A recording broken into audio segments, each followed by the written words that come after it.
दोस्तों, आज हम लेके आए अध्याय नंबर 22 ईस्ट इंडिया कंपनी, जो कि आपके पेपर के लिए अति महत्वपूर्ण सारे क्वेश्चन होंगे इसमें। और ऐसे ही क्वेश्चन आपके परीक्षा में पूछे जाते हैं, ठीक है। और लास्ट में आप लोगों को कमेंट बॉक्स में ज़रूर बताना है आप लोगों को कितने क्वेश्चन पहले से आते थे, ठीक है।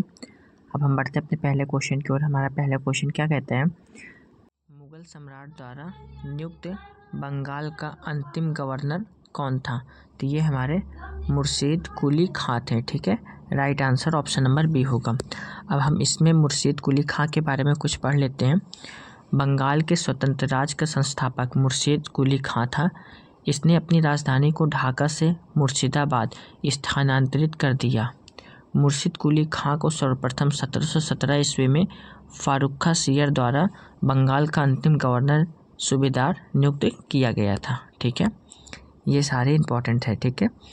नेक्स्ट क्वेश्चन, निम्नलिखित में से किस युद्ध के द्वारा भारत में ब्रिटिश प्रभुत्व की स्थापना की शुरुआत हुई है? तो इसका राइट आंसर होगा प्लासी की युद्ध, ठीक है। Right answer option number B होगा। अब हम इसमें कुछ इंपॉर्टेंट प्लासी के युद्ध के बारे में पढ़ लेते हैं।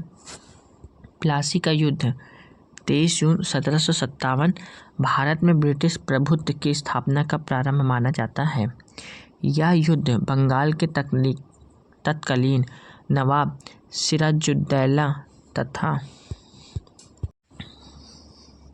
रॉबर्ट क्लाइव के नेतृत्व में अंग्रेजी सेना के मध्य हुआ था।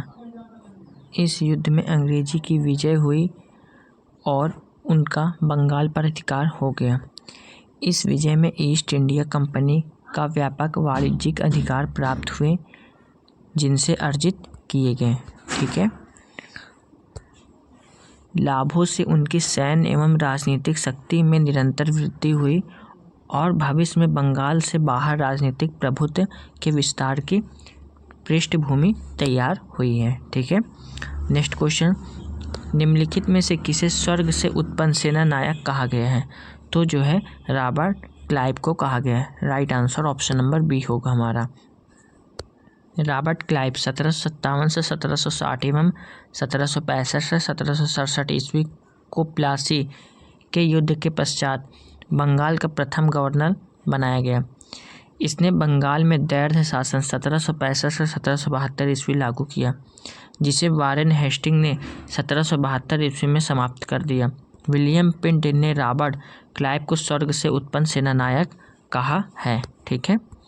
अब हम बढ़ते अपने नेक्स्ट क्वेश्चन की ओर। नेक्स्ट क्वेश्चन हमारा क्या है? बक्सर के युद्ध के समय बंगाल का नवाब कौन था? बक्सर के युद्ध के समय बंगाल का नवाब कौन था? तो मीर जाफर थे, ठीक है। Right answer option number B होगा हमारा। मीर जाफर बक्सर के युद्ध के समय बंगाल का नवाब था।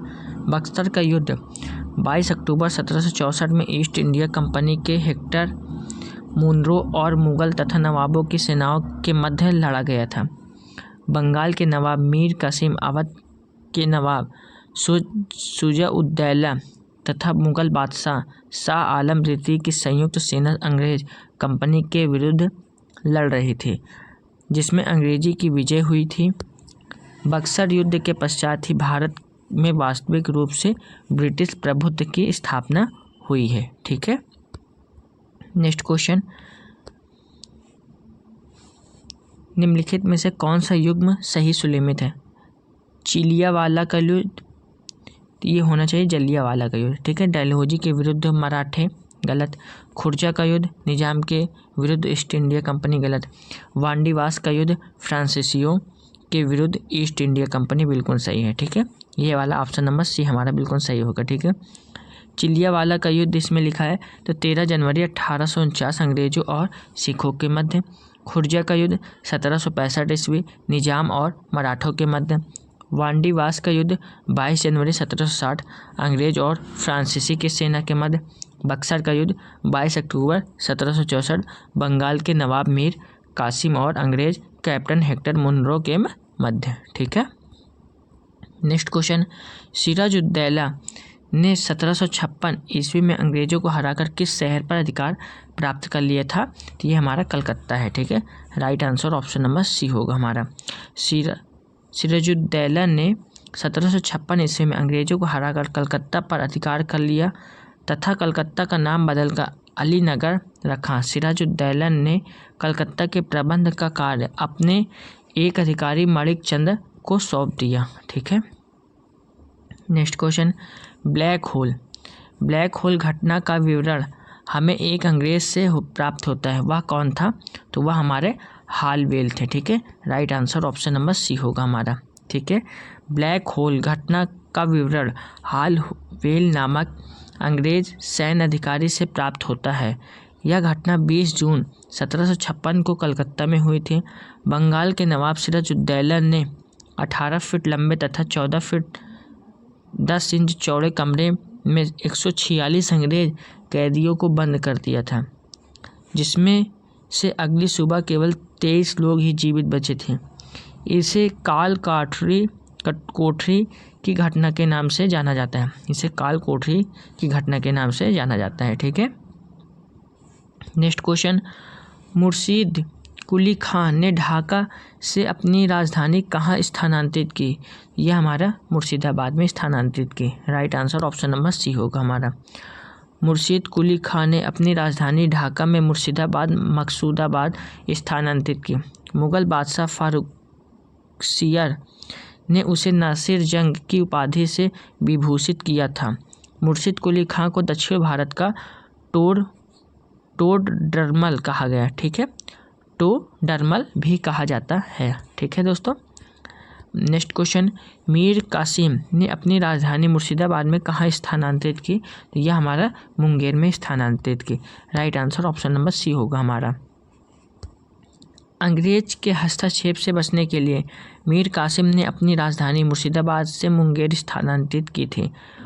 उसने वहां पर गोला बारूद निर्माण करने का कारखाना स्थापित किया तथा अपनी सेना को यूरोपीय पद्धति से प्रकाशित किया। 1760 से 1763 ईस्वी तक मीर कासिम बंगाल का नवाब बना रहा।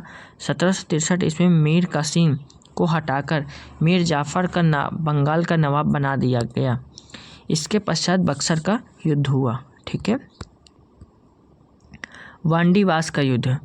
तो वांडीवास का युद्ध कब हुआ था हमारा? तो इसका राइट आंसर आप लोग कमेंट करके बताना। तो ये हमारा वांडीवास का युद्ध कब हुआ था?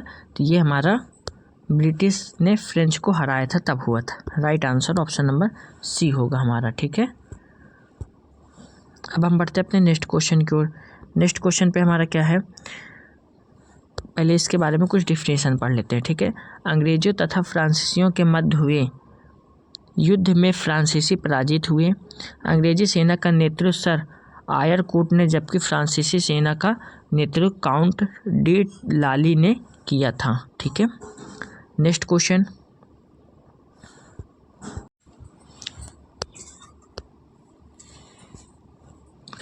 आठवीं सदी में कंपनी द्वारा बंगाल में लागू की गई दोहरी पद्धति या दैर्ध्य शासन के संबंध में नीचे गए कथनों पर विचार करना है। तो इसमें से कौन सा सही होगा? तो बंगाल के राजस्व पर कंपनी का नियंत्रण था, बिल्कुल सही है। पुलिस और न्यायिक शक्तियों पर नवाब का नियंत्रण था, बिल्कुल गलत है। प्रशासन का दायित्व कंपनी और उसके अधिकारियों पर था, बिल्कुल गलत है। हमारा केवल फर्स्ट सही है। ठीक है। इस वजह से हमारा केवल फर्स्ट सही होगा। ठीक है। इसमें कुछ इंपॉर्टेंट पॉइंट पढ़ लेते हैं।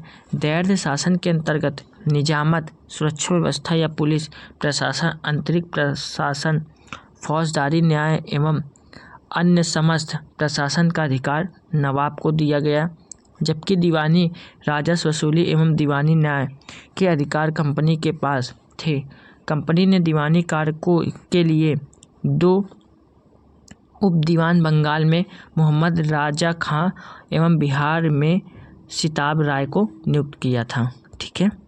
नेक्स्ट क्वेश्चन, वर्ष 1765 में बंगाल, बिहार तथा उड़ीसा की दीवानी प्रदान किए जाने वाले अंग्रेज सर्वप्रथम किस पर्वतीय जनजाति के संपर्क में आए? इसका राइट आंसर होगा Khasi. Right answer option number B होगा हमारा। बंगाल, बिहार तथा उड़ीसा की दीवानी प्राप्त करने के पश्चात अंग्रेजों ने सिलहट बंगाल से जैंतिया तथा गारो पहाड़ी के क्षेत्र को जोड़ने के उद्देश्य से सड़कों का निर्माण प्रारंभ किया, परंतु इस क्षेत्र में निवास करने वाली खासी जनजाति के द्वारा तीरथ सिंह के नेतृत्व में इसका विरोध किया गया। इस प्रकार अंग्रेज सर्वप्रथम खासी पर्वतीय जनजाति के संपर्क में आए थे। ठीक है, बढ़ते नेक्स्ट क्वेश्चन। नेक्स्ट क्वेश्चन हमारा क्या है, मिलान करने को है हमारा, ये मिलान करने को आया है क्वेश्चन। तो हमारा प्रथम कर्नाटक युद्ध किसके साथ जाएगा, तो ये हमारा एक्स-ला चैपल की संधि से अंत के साथ जाएगा। द्वितीय कर्नाटक युद्ध पेरिस की संधि से अंत जाएगा। द्वितीय कर्नाटक युद्ध ये अनिर्णायक युद्ध के साथ जाएगा। प्रथम मैसूर युद्ध ब्रिटिश की हार के साथ जाएगा, यानी 4132। ठीक है, इसमें किस में है 4132 हमारा, तो ये ऑप्शन नंबर सी पे है हमारा। ठीक है, right answer option number C होगा हमारा। ठीक है, अब हम बढ़ते अपने नेक्स्ट क्वेश्चन की ओर। नेक्स्ट क्वेश्चन हमारा क्या है, निम्नलिखित में से जिस एक शासक ने ईस्ट इंडिया कंपनी को दीवानी प्रदान की थी वह क्या था, तो वह हमारा शाह आलम द्वितीय थे। ठीक है, right answer option number C होगा हमारा। ठीक है, 12 अगस्त 1765 के अपने फरमान द्वारा मुगल बादशाह शाह आलम द्वितीय ने कंपनी को बंगाल, बिहार तथा उड़ीसा की दीवानी स्थायी रूप से दे दी। इस समय Robert Clive east India company का बंगाल का गवर्नर था। शाह आलम द्वितीय के समय में 1803 ईस्वी में दिल्ली पर अंग्रेजों का अधिकार हो गया। ठीक है, अब हम बढ़ते अपने नेक्स्ट क्वेश्चन की ओर। नेक्स्ट क्वेश्चन पे हमारा क्या है, निम्न में से किसने भारत में अंग्रेजों का सर्वाधिक विरोध किया था, ये हमारे मराठा हैं। Right answer option number A होगा हमारा। ठीक है, भारत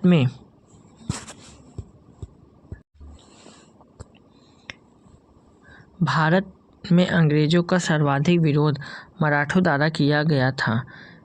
3 आंग्ल मराठा युद्धों के बाद ही मराठा शक्ति का दबाया जा सका।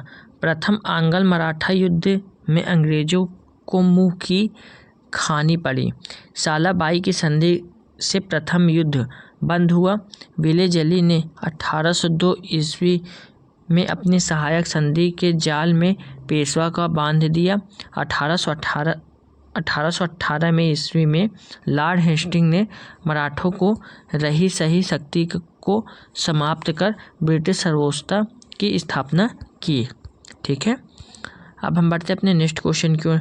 नेक्स्ट क्वेश्चन मिलान करने को क्वेश्चन आया है हमारा, अवध सल्तनत के हिंदू नायब वजीर के संदर्भ में निम्नलिखित कथनों में कौन सा कथन सही है, तो राजा टिकैत राय नवाब आसफुद्दौला के अर्थ में मंत्री थे, बिल्कुल सही है।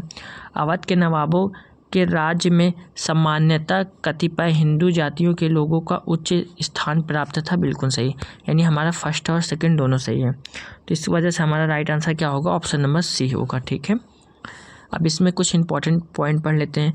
राजा टिकैत राय नवाब आसफुद्दौला के दीवान या वित्त मंत्री अर्थमंत्री थे। अवध के नवाबों के राज्य में हिंदू अधिकारियों को भी उच्च पदों पर नियुक्ति की गई। उदाहरणतः आसफुद्दौला के दीवान राजा टिकैत राय व राजा झाऊलाल एवं नवाब सफदरगंज के प्रधान मंत्री व सेना नायक राजा नवलराय आदि इन्हीं जातियों के प्रतिनिधि थे। ठीक है, नेक्स्ट क्वेश्चन, 18वीं शताब्दी में भारत में लड़े गए युद्धों का निम्नलिखित में से सही कालानुक्रम कौन सा है। इसमें अंबर युद्ध, प्लासी युद्ध, वांडीवास युद्ध, बक्सर युद्ध, ये हमारा सही है। Right answer option number B होगा हमारा। ठीक है, नेक्स्ट क्वेश्चन, इसमें कुछ इंपॉर्टेंट चीज पढ़ लेते हैं। अंबर युद्ध अगस्त 1749 में द्वितीय कर्नाटक युद्ध है। ठीक है, प्लासी युद्ध जून 1757 बंगाल के नवाब व ब्रिटिश सेना के बीच। वांडीवास युद्ध जनवरी 1760 फ्रांसीसी एवं ब्रिटिश सेनाओं के बीच। और हमारा बक्सर युद्ध कब हुआ है, अक्टूबर 1764 मीर कासिम बंगाल, शुजा-उद-दौला अवध एवं शाह आलम तृतीय मुगल बादशाह की संयुक्त सेना तथा ब्रिटिश सेना के बीच। ठीक है, ये सारे इंपॉर्टेंट है दोस्तों। तो दोस्तों हमारे ये कुल कितने क्वेश्चन हुए? हमारे 17 क्वेश्चन हुए। 17 क्वेश्चन में आप लोगों को कितना क्वेश्चन पहले से आते थे वो आप लोगों को कमेंट बॉक्स में ज़रूर बताना। और हमारी वीडियो अगर आप लोगों को पसंद आती है तो वीडियो को एक लाइक आप लोग ज़रूर करिएगा। चैनल पर नए तो चैनल को ज़रूर सब्सक्राइब कर लीजिए, बेल आइकन को ज़रूर प्रेस कर लीजिए ताकि आने वाले हर एक वीडियो की नोटिफिकेशन आप लोगों को आसानी से मिलती रहे। ठीक है, और वीडियो को शेयर करना ना भूलें। ठीक है दोस्तों, जय हिंद, जय भारत।